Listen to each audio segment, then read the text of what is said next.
지난 주간에 저희 가족들과 함께 안과를 가보았습니다.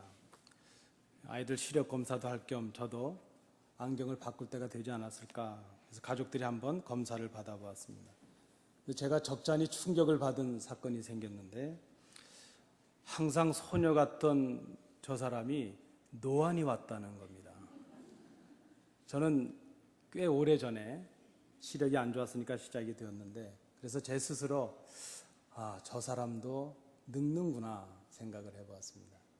한국에 있을 때 저는 흰머리가 좀 보일랑 치면 어머님 아버님 앞에서 그것이 좀 죄스러워서 보이는 족적이 뽑아버렸습니다. 지금 작정하고 뽑아버리면 머리카락이 남아나는 게 없겠구나 그 생각을 해봅니다. 어떤 분이 얘기하는 것처럼 같이 늙어갑니다 하는 말이 실감이 갑니다. 메가더 재단이라는 곳에서 성공적인 노화를 위해서 어떤 것들이 필요할까 연구하고 조사를 해서 발표를 했습니다. 노화의 형태를 4가지로 분류를 했는데, 정상적인 노화가 있고, 통상적인 노화가 있고, 그리고 질병적인 노화가 있고, 성공적인 노화가 있다, 이렇게 구분을 했습니다.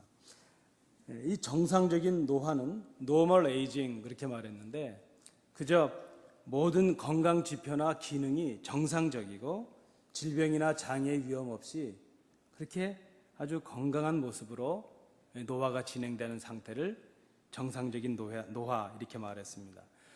통상적인 노화라는 것은 usual aging이라 말했는데, 그것은 건강 지표나 어떤 그 기능들은 정상적이지만 수치는 정상적인데, 그 수치를 정상으로 만들기 위해서 약을 쓰고 있다든지 혹은 특별한 치료와 어떤 그 치료를 통해서 어떤 그 장치를 통해서 건강을 유지하고 있는 그런 상태, 그것을 통상적인 노화 그렇게 말했습니다.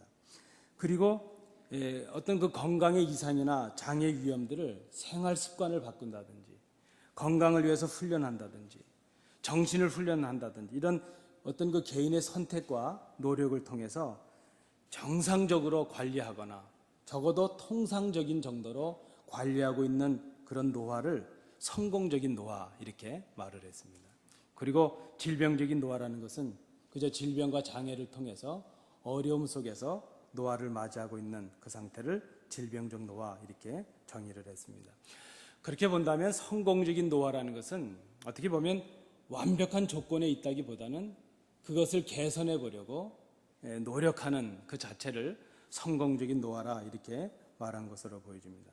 그리고 그 메가더 재단에서 계속해서 그렇다면 성공적인 노화를 위해서 우리가 선택하고 노력해서 지켜야 될 것이 무엇이겠느냐 하는 것을 3가지로 제시를 했습니다. 그것은 첫 번째로 질병과 부상으로부터 자유할 수 있도록 노력해야 된다 하는 것입니다. 그리고 두 번째는 높은 정신력 혹은 신체적인 기능을 유지할 수 있도록 무언가를 배우기에 힘써야 된다 그랬습니다. 그리고 3번째는 가족이나 이웃과 지속적인 유대 관계를 맺는 것이 중요하다, 이렇게 3가지로 제시를 했습니다. 제가 이 3가지를 생각해 보니까 그런 생각이 들었습니다. 교회 잘 나오면 성공적인 노화를 할 수 있겠구나 하는 그런 생각이 들었습니다. 여러분 잘 아시는 미국의 39대 대통령이었던 지미 카터라는 분이 있습니다. 그분이 책을 하나 쓰셨는데 나이 드는 것의 미덕이라는 책이 있습니다. 그 책에서 행복하게 나이를 드는 방법이 무엇이냐 하는 것을 그분이 말을 했습니다. 근데 그것이 무엇인가 하면 행복하게 나이를 드는 비결은 무엇인가 지키고 싶은 것이 있어야 된다는 것입니다. 그리고 무엇인가 선택하고 싶은 것이 있어야 되는 것, 그것이 행복하게 나이를 드는 비결이라 이렇게 말했습니다. 그리고 구체적으로 그러면 무엇을 지켜야 되고 무엇을 선택해야 되느냐 하는 것을 말하면서 함께 느낄 수 있는 행복, 그리고 함께 느낄 수 있는 기쁨, 그리고 함께 느낄 수 있는 만족을 나타낼 수 있도록, 그것을 이룰 수 있도록 단순한 사랑을 추구하는 것이 중요하다 그랬습니다. 성도 여러분, 아름답게 늙기를 원하시죠? 그렇다면 성공적인 노화를 원하신다면 단순한 사랑을 추구하시는 성도님들 되시기 바랍니다. 그 지미 카터 그분의 책을 보니까 그분은 결국 예수 그리스도를 사랑하고 그 말씀에 순종하는 것이 행복하게 나이 드는 비결이라 하는 것을 그 책에서 제시하고 있었습니다. 여러분, 지금 여러분들께서는 어떤 것을 지키시려고 하십니까?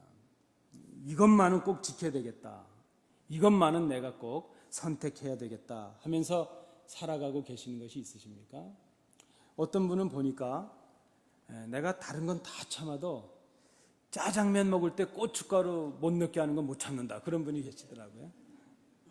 또 어떤 성도님은 보니까 국밥을 먹는데 좀 뻑뻑하게 먹는데 거기다가 국물을 타는 거는 못 참겠다 하는 분이 계시더라고요. 뭐 많은 것들이 있지 않겠습니까? 제가 쉬운 예를 드렸지만, 그러나 정말 우리가 이 세상을 살아가면서 지켜야 될 것들이 많이 있을 것입니다. 예를 들자면, 우리가 아무리 어렵게 살고 아무리 살기가 어렵다 할지라도 남의 생명을 뺏는다든지 남의 것을 빼앗는다든지 그런 것은 하지 말아야 될 것입니다. 아무리 능력이 없어 보여도 부모님의 자리를 빼앗거나 대신하려고 하는 것, 그것은 잘못된 것일 것입니다. 우리가 지켜야 될 것입니다. 또 어떤 것이 있겠습니까? 사람의 품위를 지키는 것 중요하지 않겠습니까? 사람은 짐승과 달라서 사람다운 그런 품위를 지키는 것이 중요하다 생각이 되고, 요즘 우리 가정이나 교회나 우리 사회를 볼 때에 어떻게 보면 좀 높은 수준의 규범들이 지켜지지 않아서가 문제가 아니고, 정말 문제는 아주 기초적인 상식선들이 무너지는 데서 질서가 깨지고 문제가 있지 않는가 생각합니다. 그래서 정말 작은 것이지만 상식을 지키며 살아가는 것, 이런 것들이 중요하리라 생각합니다. 우리가 지켜야 될 소중한 것들이 많이 있는데, 오늘 우리 함께 봉독하신 본문은 우리에게 지켜야 될 것을 한 가지로 말씀해 주셨습니다. 같은 단어가 쓰였는데 의미가 좀 달라지고 있습니다. 12절에 보시면 의탁한 것 이렇게 말씀을 했습니다. 그리고 14절에 보면 부탁한 아름다운 것 이렇게 말했습니다. 헬라어 단어는 같은 단어인데 의미가 다르게 쓰이고 있습니다. 12절에 의탁했다는 것은 하나님께서 사도 바울에게 맡기신 복음과 복음 전파의 사역을 의미하고 있습니다. 그리고 14절에서 말씀하고 있는 것은 이제 믿음의 아들과도 같은 디모데에게 사도 바울이 맡기고 있는 아름다운 복음과 복음의 전파 사역을 말하고 있습니다. 결국 그렇다면 우리가 오늘 말씀을 통해서 볼 때에 정말로 지켜야 될 것이 있다면 그것은 무엇인가 하면, 우리로 생명에 이르게 하고 또 풍성한 삶에 이르게 하는 복음, 그리고 그 복음을 전한 사명, 그것이 바로 우리가 지켜야 될 것이 아닌가 생각을 합니다. 오늘 본문은 우리가 이 복음과 복음을 전하는 사명을 지키기 위해서 어떻게 해야 될 것인가 하는 것을 구체적으로 말씀해 주고 있습니다. 우리가 복음을 지키기 위해서는 먼저 우리의 삶의 목적을 검토해 볼 필요가 있을 것입니다. 내가 살아가는 목적이 무엇인가 하는 것이죠. 우리가 교회 나오고 있는데, 교회 나온다면 교회 나오시는 목적이 무엇인가 하는 것을 생각해 보는 것입니다. 저는 어릴 때 가끔 어머님께서 이렇게 부엌에 일하시다가 그저 몇 푼을 건네주시면서 빨리 동네에 있는 가게에 가서 급하게 뭘 사오라고 시키십니다. 뭘 막 음식을 하시는데 뭐가 없는 거죠. 그러니까 급하게 두부도 좀 사오라, 간장을 사오라, 뭘 시키시는 겁니다. 그럼 그 목적을 받았으면 다른 데 한눈 팔지 말고 그저 그 사명을 가지고, 그 귀한 사명을 가지고 가서 빨리 어머님을 그 필요한 걸 사다 드려야 되는데, 가다가 친구가 부르면 친구 따라가고, 가다가 이상한 거 있으면 그저 구경하고. 한 번은 어머님이 저에게 심부름을 시키셨는데, 아침에 시키셨는데 제가 오후에 들어간 적도 있었습니다. 어머님한테 혼나는데 혼나는 이유를 모르는 겁니다. 아니, 어머님의 심부름도 중요하지만 친구가 얼마나 중요한데, 친구가 같이 산에 가서 치켜러 가자는데 가줘야지 그거 두부 하나 사러 갈 수 있겠는가. 그저 어릴 때 그런 경험들이 있습니다. 여러분, 우리가 살아가면서 우리의 삶의 목적을 상실한다면 우리의 삶의 의미가 있겠는가 하는 것을 생각해 봅니다. 우리가 교회 나온다면 그 목적이 있을 것입니다. 간혹 우리는 왜 살아가고 있는지 목적을 상실할 때가 있습니다. 열심히 일들을 하시는데 일하는 목적이 무엇인지 의미를 상실할 때가 있습니다. 지금 교회 열심히 다니시고 신앙생활 이렇게 열심히 하시는데 왜 예수를 믿는지, 왜 우리가 교회를 다니고 있는지 그 목적을 상실할 때가 많이 있다는 것이죠. 여러분, 우리는 잘 느끼지 못해서 그렇지 사실은 다 목적이 있는 사람들 아니겠습니까? 우리가 목적을 알기 위해서 먼저 중요한 것이 있는데 그것은 내가 누구인가를 아는 것이죠. 내가 어떤 존재인가 하는 것을 깊이 생각할 때 우리가 우리에게 주신 목적을 다시 한번 회복할 수 있다는 것입니다. 우리가 누구인가, 많은 정의가 있을 수 있겠습니다. 인간이 누구인가 많은 정의가 있겠지만 오늘 우리가 본문에 국한해서 볼 때에 오늘 본문은 우리가 누구인가 하는 것을 한마디로 말씀해 줍니다. 우린 누구입니까? 하나님께로부터 세우심을 입은 사람들이라 말씀하고 있습니다. 11절 말씀을 보시기 바랍니다. 내가 이 복음을 위하여 반포자와 사도와 교사로 세우심을 입었노라. 오늘 저는 반포자가 누구인지 사도와 교사에 대해서는 따로 말씀을 나누려고 하지 않습니다. 제가 오늘 중심하고자 하는 것은 복음을 위하여라는 목적입니다. 우리가 이 아름다운 복음을 위하여, 이 복음을 위하여 하나님께로부터 세우심을 받은 사람들이 되었다 하는 것입니다. 그렇다면 우리의 삶의 목적은 바로 우리를 세우신 목적이 될 수 있고, 또 우리를 세우신 목적은 바로 우리가 살아가야 될 삶의 목적이 될 수 있다는 그런 말씀입니다. 여러분, 우리의 삶의 목적이 무엇입니까? 사도 바울은 오늘 본문 11절에서 다시 한번 말씀합니다. 내가 이 복음을 위하여 세우심을 입었노라. 우리의 삶의 목적은 복음을 위하여입니다. 우리가 잘 깨닫고 있지 못해서 그렇지 하나님께서 우리를 지으시고 예수 그리스도를 통해서 우리를 구원해 주신 목적이 있습니다. 오늘 이 시대 우리를 여기에 세우시고 우리 교회를 여기에 세우시고 우리를 우리 성도 교회의 일원이 되게 하신 목적이 있는데 그것은 바로 복음을 위하여라는 말씀입니다. 우리 삶의 목적이 바로 거기에 있습니다. 우리의 삶의 목적이 복음을 위하여, 또 우리가 교회 다니고 있고 믿음을 가진 성도가 된 이유도 그 목적은 복음을 위하여 이렇게 말할 수 있습니다. 우리 교회가 이 땅에 세워지고 이 땅에 지금 존재하고 있는 이유가 있다면 그것은 복음을 위한 사명 때문입니다. 여러분, 교회에 많은 목적이 있을 것입니다. 자녀들을 교육하는 일, 성도가 서로 봉사하고 섬기는 일, 서로 주 안에서 교제를 나누는 일. 그러나 이 모든 교회 사명이 하나를 위해서 중심되고 있는데 그것은 하나님 앞에 예배하는 일이요, 함께 예배하기 위해서 가르치고 복음을 전하는 사명이 우리 교회에 있다는 것입니다. 그래서 교회가 존재해야 될 가장 큰 이유는 복음을 위하여입니다. 복음을 전하기 위해서 교회가 이 땅에 존재하고 있다는 것입니다. 그래서 어떤 선교학자들은 이렇게 말하는 분이 있습니다.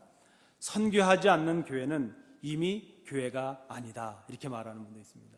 목적을 상실했다면 그것은 본질을 상실한 것이지 않겠습니까?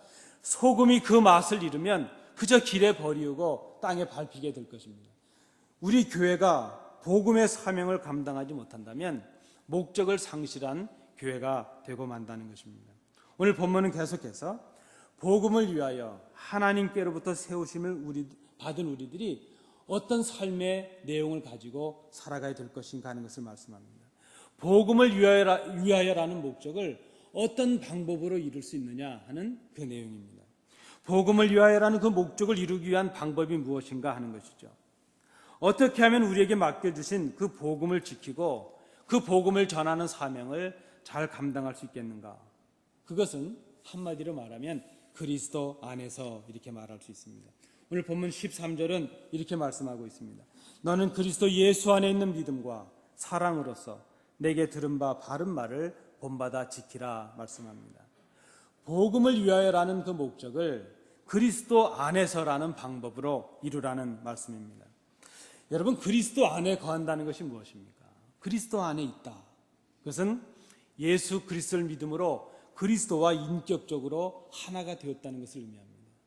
하나님과 하나 될 수 없었던 우리들이 예수 그리스도의 십자가를 의지하고 하나님과 하나 되는 것, 그것이 바로 그리스도 안에 있는 것입니다. 그리스도 안에 있다는 것은 예수 그리스도로 말미암아 전혀 새로운 피조물이 되는 것을 말합니다. 이제는 우리가 더 이상 죄의 종이 아닙니다. 이제는 그리스도께 속한 사람이 되었습니다. 그리스도의 소유가 되었습니다. 그래서 그리스도 안에 있다는 그 말의 의미는 이제 내가 나의 주인이 아니고 주님을 주인으로 모시고 살아가는 그런 삶의 관계에 들어간 사람입니다. 그 사람을 우리가 그리스도 안에 있다 말합니다. 그리스도 안에 속했기 때문에 주인이신 그리스도의 고난에도 함께 참여하고 동시에 그리스도의 영광에도 함께 참여하는 사람들이 바로 그리스도인, 그리스도 안에 거하는 사람, 이렇게 말할 수 있을 것입니다. 그래서 그리스도 안에 있는 사람은 이제 살지만 사는 목적이 자기의 목적이 아닙니다. 주를 위하여 사는 것이요, 주님을 기쁘시게 위해서 사는 것이요, 주님이 원하시는 삶을 살아가는 것이 바로 그리스도 안에 있는 사람의 특징이요, 목적이라 이렇게 말할 수 있을 것입니다. 그러면 복음을 위하여 그리스도 안에서 살아가는 것이 구체적으로 무엇인가 하는 것을 오늘 본문이 세 가지로 말씀을 했습니다. 어떻게 하면 우리가 우리에게 주신 그 복음의 사명을 감당하고 복음을 위하여 그리스도 안에서 살아갈 수 있겠는가? 여러분 잘 아시는 세 가지입니다. 믿음과 소망과 사랑으로 살아가라는 것입니다. 첫째는 믿음을 지키는 것, 이렇게 말할 수 있습니다. 어떻게 우리가 복음을 위하여 그리스도 안에서 살아갈 수 있습니까? 예수님을 믿는 것입니다. 우리에게 주신 믿음을 지키는 것입니다. 13절을 다시 한번 보시기 바랍니다. 너는 그리스도 안에 있는 믿음과 사랑으로서 내게 들은 바 바른 말을 본받아 지키라. 이게 바른 말을 본받아 지키라는 이 말은 바른 말의 본으로 지키라 하는 의미입니다. 그렇다면 이 바른 말이 무엇입니까? 바울이 디모데에게 전해준 우리의 삶을 가능하게 하고 복되게 하고 풍성하게 하는 진리의 복음을 가르치고 있습니다. 바른 말이 바로 예수 그리스도께서 보여주신 복음을 의미하고 있습니다. 성도 여러분, 성도는 믿음의 사람이어야 될 것입니다. 성도는 예수를 잘 믿는 사람이어야 됩니다. 성도는 세상의 지식에는 좀 뒤처진다 할지라도 예수를 아는 지식에는 밝아야 될 것입니다. 세상의 문학은 잘 모를지라도 성경의 내용에는 우리가 좀 밝아야 될 것입니다. 성도가 누구인가? 성도는 예수를 잘 믿는 사람입니다. 예수를 믿는 것과 자기 확신이 강한 것은 전적으로 다릅니다. 믿음은 내가 항상 강하고 모든 것을 할 수 있다는 자기 체면이나 자기 마인드 컨트롤이 아니죠. 믿음이라고 하는 것은 내가 가진 모든 것이 하나님의 은혜로 주어진 것이라는 것을 고백하는 데서 시작을 합니다. 내 모든 삶이 하나님의 은혜임을 고백하고 살아가는 것, 그것이 바로 믿음의 삶이라 말할 수 있습니다. 그래서 믿음의 사람은 철저하게 하나님 앞에서 살아가고 있다는 것을 깨닫는 사람입니다. 하나님의 임재를 모시고 살아가는 사람, 그 사람이 바로 믿음의 사람이라 말할 수 있습니다. 성도 여러분, 믿음이라고 하는 것은 내 언행을, 내 마음의 생각을 하나님께서 지금 듣고 계시고 보고 계신다 하는 것으로 의식하고 살아가는 사람입니다. 여러분 어떻게 생각하십니까? 제가 최근에 우리 교회에서도 그런 걸 느끼고 제 자신에게서도 그런 걸 발견하고 지상의 뉴스나 이런 것을 통해서 교역자들이나 성도들을 바라볼 때에 제가 한 가지 깊이 고민에 빠지는 것이 있습니다. 무엇인가 하면 이분들이 예수를 믿는다면 이렇게 말할 수 있을까? 이렇게 행동할 수 있을까 하는 것입니다. 정말 하나님께서 우리를 보고 계신다. 그러면 이런 마음의 생각을 할 수 있고 이런 말을 할 수 있고 이런 행동을 할 수 있을까? 근데 비단 여러분, 이것은 지금 남들에게 할 말은 아닙니다. 제 스스로에게 할 말입니다. 제가 목사요, 하나님을 믿는 사람이라 하면서도 어떤 때는 하루를 지나면서도 하나님을 전혀 생각도 안 하고 살아가는 것 같아요.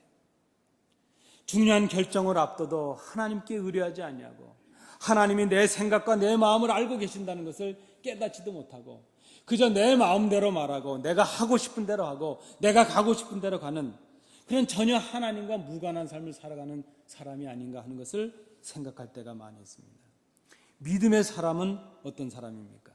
한마디의 말과 우리 속에 일어나는 작은 생각의 움직임도 하나님께서 보고 계시고 하나님께서 아실 것이라는 그 생각으로 삼가하고 조심할 수 있는 사람, 그 사람이 바로 믿음의 사람이라 말할 수 있습니다. 우리에게 산을 옮길 만한 믿음은 없을지라도 이제 순교하고 큰 일을 감당하는 믿음은 없을지라도 적어도 하나님께서 지금 내 모습과 내 생각을 보고 계신다는 그 생각이라도 하고 있는 사람, 그 사람이 진정한 믿음의 사람이 아니겠는가 생각합니다. 믿음의 성도는 구원에 대한 확신과 하나님의 말씀에 대한 전적인 신뢰와 순종으로 살아가는 사람입니다. 그래서 믿음의 사람은 주님이 세우신 목적을 전적으로 순종하는 사람입니다. 그것은 복음을 위해서 살아가는 사람이요, 복음을 전하기에 애쓰며 살아가는 사람입니다. 그 사람이 바로 믿음의 사람입니다. 여러분, 선교하지 않는 성도, 말씀을 증거하지 않는 성도는 진정한 성도라 말할 수 없을 것입니다. 믿음을 지키는 것이 바로 복음을 위하여 주 안에서 살아가는 것이기 때문입니다. 두 번째, 우리가 어떻게 하면 복음을 위하여 그리스도 안에서 살아갈 수 있습니까? 소망을 지키며 살아가자 하는 것입니다. 12절 하반절을 보시기 바랍니다. 나의 의탁한 것을 그날까지 저가 능히 지키실 줄을 확신합니다. 그 날까지 지키실 줄을 확신합니다. 소망을 지킨다는 것은 지금 당하고 있는 나의 고난과 어려움 속에서도 자신의 처지를 한탄하거나 낙심하지 아니하는 것입니다. 왜 그렇습니까? 장차 이루실 하나님의 약속을 기대하고 바라보기 때문입니다. 오히려 장차 주께서 약속하실 모든 것을 온전하게 이루어 주실 것이라는 것을 기다리며 확신하는 것, 그것이 바로 소망이라 말할 수 있습니다. 여러분, 그래서 소망이라고 하는 것은 단순한 나의 기대나 나의 바람이 아닙니다. 소망은 우리의 믿음의 확신을 주는 것이요, 우리로 고난과 역경 속에서도 인내할 수 있도록 하는 하나님의 능력이 될 것입니다. 소망은 우리의 모든 고통에서 승리를 하게 해줍니다. 소망은 실망할 수밖에 없는 자리에서도 오히려 합력하여 선이 되게 하시는 하나님의 놀라운 역사를 기대하고 바라보게 하는 것입니다. 그래서 소망은 현재 살면서도 하나님의 나라의 영광을 바라보는 것이요, 고난 속에 있으면서도 하나님께서 이루실 그 놀라운 역사를 소망 중에 바라보는 것입니다. 12절 말씀에도 이를 인하여 내가 이 고난을 받되 부끄러워하지 아니하면 나의 의탁한 것을 그날까지 저가 능히 지키실 줄을 확신합니다. 성도 여러분, 성도는 누구입니까? 소망의 사람이 되어야 되겠습니다. 그래서 성도는 과거에 빠져 있는 사람이 아닙니다. 현실의 편안함에 안주하는 사람이 아닙니다. 오히려 현실의 자리를 박차고 일어나서 앞을 향해 달려가는 사람입니다. 사도 바울의 고백처럼 주님께서 주신 그 표대를 향해서 믿음을 가지고 주의 역사를 기대하면서 나아가는 사람, 그 사람이 바로 소망의 사람입니다. 소망의 성도는 자기의 경험과 자기의 생각으로 다른 사람들을 가두는 사람이 아닙니다. 자기의 과거의 경험에 빠져서 이제 앞으로 나아가는 성도들의 발목을 잡는 사람이 아닙니다. 오히려 좀 모험이 되고 미지의 세계일지라도 주의 약속을 기대하고 이제 앞을 향해 나아가는 사람, 그 사람이 바로 소망의 사람입니다. 하나님의 도구로 쓰임받을 그들의 무한한 가능성을 바라보면서 그들을 통해 이루실 주의 영광을 바라보면서 그들을 위해서 기도하고 함께 나가는 것, 그것이 바로 소망의 사람입니다. 교회는 소망의 장소가 되어야 될 것입니다. 그래서 교회는 과거의 그 경험에 빠져 있는 것이 교회가 아닙니다. 현실의 편안함에 안주하는 것이 교회가 아닙니다. 교회는 미지의 세계를 향하여 하나님의 약속을 향해 나아가는 것이 바로 교회라 하는 것입니다. 농부가 이른 봄에 씨앗을 뿌리고 아직도 그저 황량한 그 벌판에서 가을의 그 풍성함을 바라보는 것처럼 소망의 성도는 꿈을 꾸는 사람입니다. 소망의 성도는 다른 사람들에게 보여질 그 꿈을 주고 용기를 주기 위해서 보이지 않는 곳에서 이제 그 꿈을 보는 것처럼 보는 사람, 하나님의 약속을 기대하는 사람, 그 사람이 바로 소망의 사람입니다. 성도 여러분, 그래서 소망이라고 하는 것은 주신 꿈을 믿음으로 바라보는 것입니다. 소망은 내 기대, 내 생각이 아닙니다. 내가 생각하고 내가 계획하는 꿈이 소망이 아닙니다. 하나님께서 우리의 교회에 주신 꿈이 바로 우리가 가져야 될 소망입니다. 우리 교회를 위해 하나님께서 원하시는 계획이 바로 우리의 소망입니다.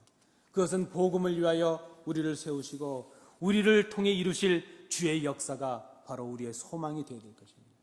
그러므로 성도들이 꿔야 될 소망은 복음과 무관하지 않습니다. 우리 교회의 복음을 위해서 주신 하나님의 계획이 바로 우리의 소망이 되어야 된다는 그런 말씀입니다. 그것이 복음을 위하여 주 안에서 살아가는 사람이라 말할 수 있습니다. 어떻게 우리가 복음을 위하여 그리스도 안에서 살아갈 수 있습니까? 사랑을 지키는 사람이 되자 하는 것입니다. 사랑은 우리의 믿음과 소망을 우리의 생활에서 표현하는 방법입니다. 여러분, 어떻게 우리의 믿음을 표현하시겠습니까? 어떻게 우리의 소망을 표현하시겠습니까? 그 표현하는 방법이 바로 우리의 사랑이라는 말씀입니다. 13절은 이렇게 말씀합니다. 너는 그리스도 안에 있는 믿음과 사랑으로서 내게 들은 바 바른 말을 본받아 지키라. 세상은 우리로 하여금 사랑을 포기하라고 말합니다. 우리의 힘든 현실이 우리로 하여금 사랑을 포기하게 말합니다. 그러나 오히려 사랑은 우리의 욕심과 우리의 생각을 포기하는 데서 출발합니다. 세상은 우리에게 자꾸 집착하게 하고 욕심을 가지라고 말합니다. 자꾸 가져야 무엇을 얻을 수 있다고 말합니다. 그러나 주님께서 우리에게 가르쳐 주시는 사랑은 우리의 손을 펴서 주라는 것입니다. 나눠주면 오히려 우리에게 더 풍성한 은혜로 채워주신다는 말씀입니다. 사랑은 우리의 욕심과 생각을 포기하는 것입니다. 바른 말, 즉 하나님께 대한 올바른 신앙 고백과 함께 삶을 가능하게 하는 그 복음, 주님께서 주신 진리의 말씀을 따르고 순종하는 것이 바로 사랑의 모습입니다. 그래서 사랑은 그리스도의 말씀에 그 뜻에 순종하는 데서 시작을 합니다. 그리스도를 순종하는 것이 사랑입니다. 그리고 복음을, 우리가 경험했던 그 복음을 전하는 것이 사랑입니다. 여러분, 복음을 전하는 사랑의 수고에 생명의 역사가 일어납니다. 복음을 전할 때에 죽어가는 심령들이 일어나고 사망에서 생명으로 이어지는 새 생명의 잉태가, 그 잉태의 역사가 일어날 수 있다는 말입니다. 사랑이 무엇입니까? 사랑은 저를 살리기 위해서 내가 죽어지는 것입니다. 사랑은 교회를 살리기 위해서 내가 희생하는 것입니다. 사랑은 가정을 살리기 위해서 내가 죽어지는 것입니다. 그런데 여러분, 우리는 교회가 부흥해야 된다고 말하고 교회가 성장해야 된다고 말합니다. 그런데 여러분, 희생 없는 부흥이 있습니까? 희생 없는 그런 평안함이 있겠습니까? 우리는 교회 부흥을 말하지만 내가 희생하고 내가 헌신하는 데는 주저하고 있습니다. 사랑은 죽어지는 것입니다. 사랑은 나를 주는 것입니다. 그리스도께서 우리를 위해서 온전히 주셨던 것처럼 우리도 누군가를 위해서 그렇게 주는 것, 그것이 바로 사랑입니다. 근데 저는 오늘 본문을 통해서 이 생각을 해봅니다. 가장 큰 사랑이 무엇일까? 가장 큰 사랑이 무엇일까? 그것은 복음을 전하는 것이라 생각합니다.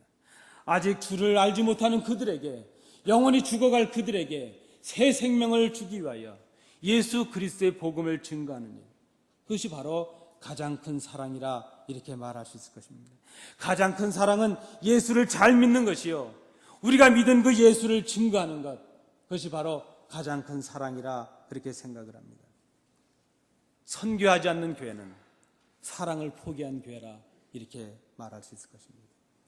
우리는 어떻게 복음을 위하여 그리스도 안에서 믿음과 소망과 사랑으로 살아갈 수 있겠습니까?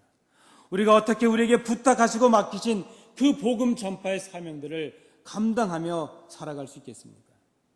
사도 바울은 우리에게 말씀합니다. 14절입니다.